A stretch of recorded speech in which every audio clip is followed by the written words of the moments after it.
আসসালামু আলাইকুম। পৃথিবীর সবাইকে সালাম ও শুভেচ্ছা জানাচ্ছি। পৃথিবীর যে যেই প্রান্ত থেকে দেখছেন সবাইকে সালাম ও শুভেচ্ছা জানাচ্ছি। আজকে আমাদের আমরা যে বিষয়টি দেখতে পাচ্ছি যে সেটি হচ্ছে যে আজকে আমাদের দেশের সার্বভৌমত্ব কিন্তু হুমকির মুখে এবং আমাদের সীমান্ত সেই সীমান্ত কিন্তু আজকে অরক্ষিত। তাহলে কি ইনুস, এই সৎকর মহাজন ইনুস আমাদের দেশের সার্বভৌমত্বকে পরিকল্পিতভাবে হুমকির মুখে ফেলছে? আমাদের সীমান্তকে কি পরিকল্পিতভাবে হুমকির মুখে ফেলছে?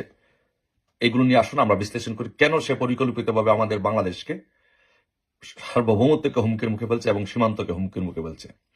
দেখেন একটা জিনিস দেখেন যে আজকে যে আমাদের যে সীমান্ত মায়ানমারের সাথে যে সীমান্ত, সেই সীমান্তবর্তী একটি শহর হচ্ছে মংডু।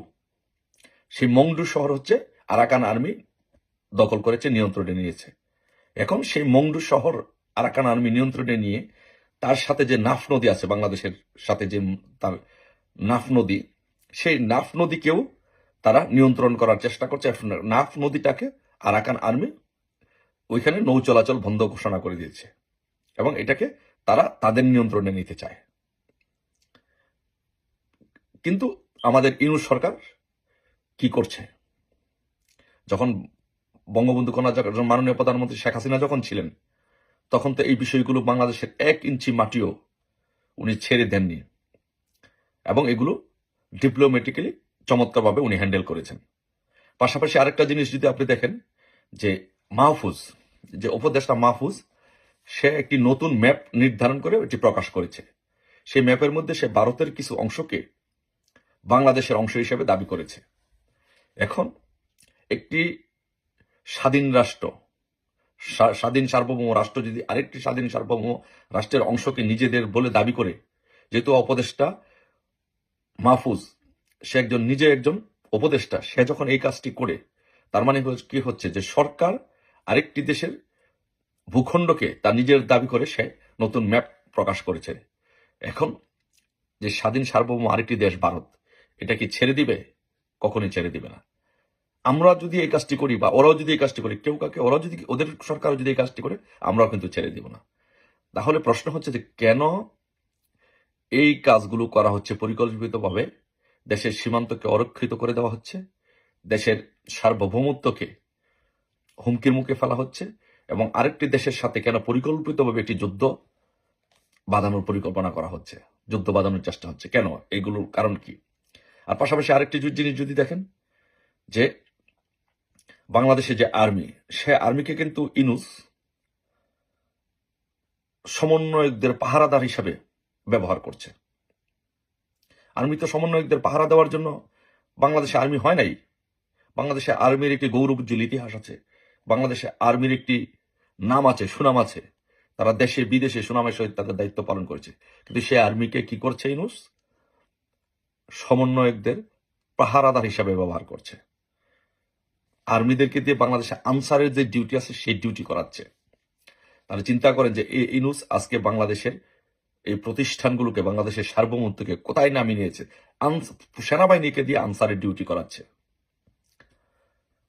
তারপরে আপনি যদি দেখেন যে বাংলাদেশ সেনাবাহিনী যখন জাতিসংঘের শান্তিরক্ষা কমিশনে যায়, জাতিসংঘ শান্তিরক্ষা কমিশনের একটি পলিসি আছে, সেই পলিসিতে বলা আছে যে পৃথিবীর সব দেশে এথনিক মাইনরিটিদের ব্যাপারে তারা খুব very serious, very concern.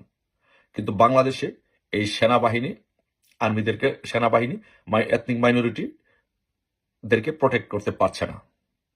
Yunus সরকার সেটা হতে দিচ্ছে না, ইনুস হতে দিচ্ছে না। কেন দিচ্ছে না?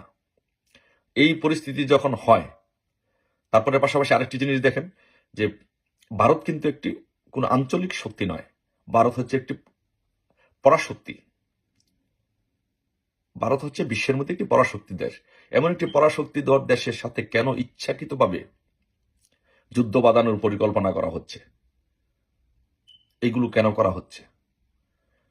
তারপরে বড়দিনে দেখেন, খ্রিস্টানদের বড়দিনে, ক্রিসমাস ডেতে খ্রিস্টানদের উপর বাংলাদেশে হামলা করা হয়েছে। এই কাজগুলো কেন করা হচ্ছে? এখন যখন এথনিক মাইনরিটিদের যখন রক্ষা করতে পারবে না বাংলাদেশে, তখন ইউনাইটেড নেশনের যে পলিসি আছে, সেই পলিসি অনুযায়ী তারা কিন্তু এথনিক মাইনরিটিদের ব্যাপারে ভেরি সিরিয়াস এবং ভেরি কনসার্ন।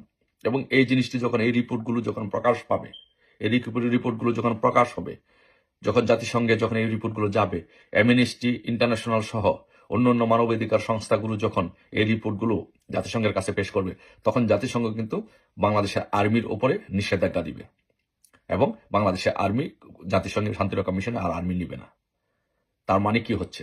তার মানে হচ্ছে পরিকল্পিতভাবে আমাদের বাংলাদেশের আর্মিকে ধ্বংস করে দেওয়া হচ্ছে, পরিকল্পিতভাবে বাংলাদেশের স্বাধীনতা এবং সার্বভৌমত্বকে হুমকির মুখে ফেলা হচ্ছে। কেন ফেলা হচ্ছে? কেন ইউনূস এই কাজটি করতে? নাম্বার ওয়ান, এক হচ্ছে সে একজন ব্যর্থ, এই কারণে পারে না। আর দ্বিতীয় হচ্ছে যে কার প্ররোচনায় কেন ইন্ডিয়ার সাথে একটি যুদ্ধ বাঁধানোর চেষ্টা করা হচ্ছে, কেন এই পরিস্থিতিগুলো কৃত্রিমভাবে আর্টিফিশিয়ালি এই পরিস্থিতিগুলো সৃষ্টি করা হচ্ছে? এগুলো করা হচ্ছে যে বেসিক্যালি সুৎখোর মোহাম্মদ ইউনূস বাংলাদেশ থেকে হাজার হাজার কোটি টাকা পাচার করছেন বিশ্বের বিভিন্ন দেশে সামাজিক ব্যবসা করার জন্য।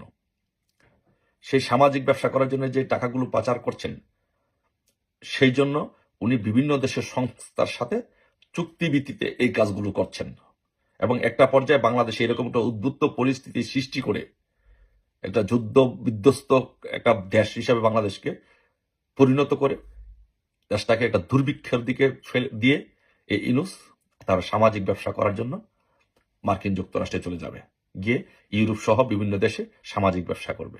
এখন আমার প্রশ্ন হচ্ছে, আমরা কি এটা হতে দিব? আমরা কি করব? আমাদের দায়িত্ব কি? আমরা তো সেটা চাই না, আমরা যুদ্ধ চাই না, আমরা শান্তি চাই। আমরা দুর্ভিক্ষ চাই না, আমরা শান্তি চাই। আমাদের কাজটা কি?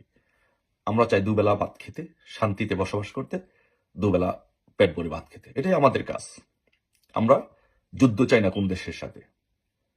তাই আমরা যদি এই দেশটাকে, আমাদের দেশটাকে রক্ষা করতে চাই, দেশটাকে যদি রক্ষা করতে আমরা সকলে মিলে চাই, আমি মনে করি যে সেনাবাহিনী এখনই তাদের সমর্থন এই সুৎখোর মহাজন ইউনূসের উপর থেকে তাদের সমর্থন প্রত্যাহার করবে।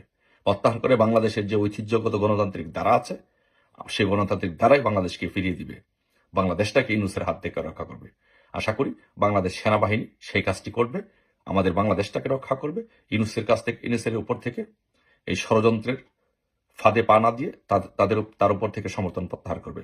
এবং বাংলাদেশের জনগণকে আহ্বান করব, আপনারা সেই ডাকে সাড়া দিয়ে ইউনূসের বিরুদ্ধে প্রতিরোধ গড়ে তুলে আপনাদের এই প্রিয় মাতৃভূমি রক্ষা করবেন। সবার সুস্থতা কামনা করছি, সবাই ভালো থাকবেন। আল্লাহ হাফিজ।